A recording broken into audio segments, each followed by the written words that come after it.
नमस्ते। आज मैले नियाराज किचनमा खसीको मासुको रेसिपी लिएर आएको छु। यो चाहिँ मेरो आफ्नै बेग्लै रेसिपी रहेको छ।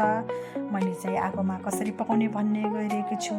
यसको लागि चाहिँ सुरुमा मैले तातो तोरीको तेल राखेकी छु। यसलाई चाहिँ मजाले तताउन दिनु होला। यसपछि मैले म्यारिनेट गरेर राखेको खसीको मासुलाई चाहिँ मजाले ओइदिएको छु।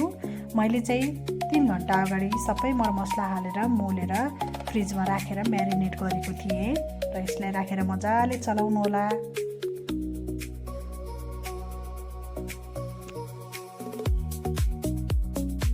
यसमा मैले नुन, बेसार, मसलाहरू सबै एड गरिसकेको थिएँ र यसलाई आधा घण्टापछि भुट्दा यस्तो भएको छ।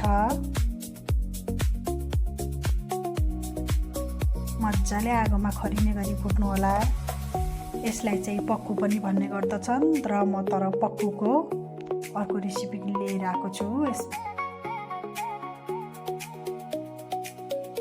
र तपाईँहरूले यसरी डाइरेक्ट पनि खान मिल्छ। यसलाई चाहिँ हाम्रो नेपाली भाषामा खसीको पक्कु भन्ने गर्दछ। हाम्रो घरमा सबैजनाले खसीको रेसिपीको छुट्टै खाने भएकाले मैले छुट्टै रेसिपी लिएका छु।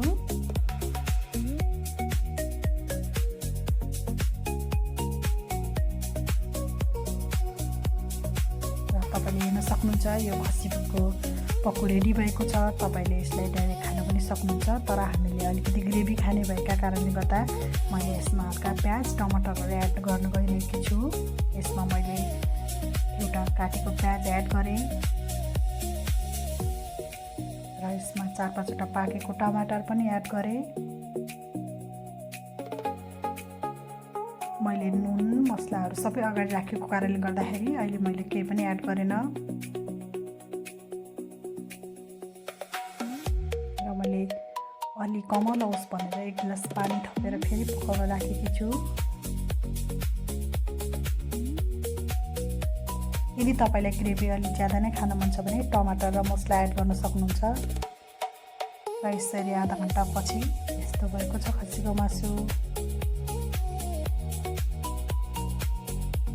खानको लागि रेडी भइसकेको छ।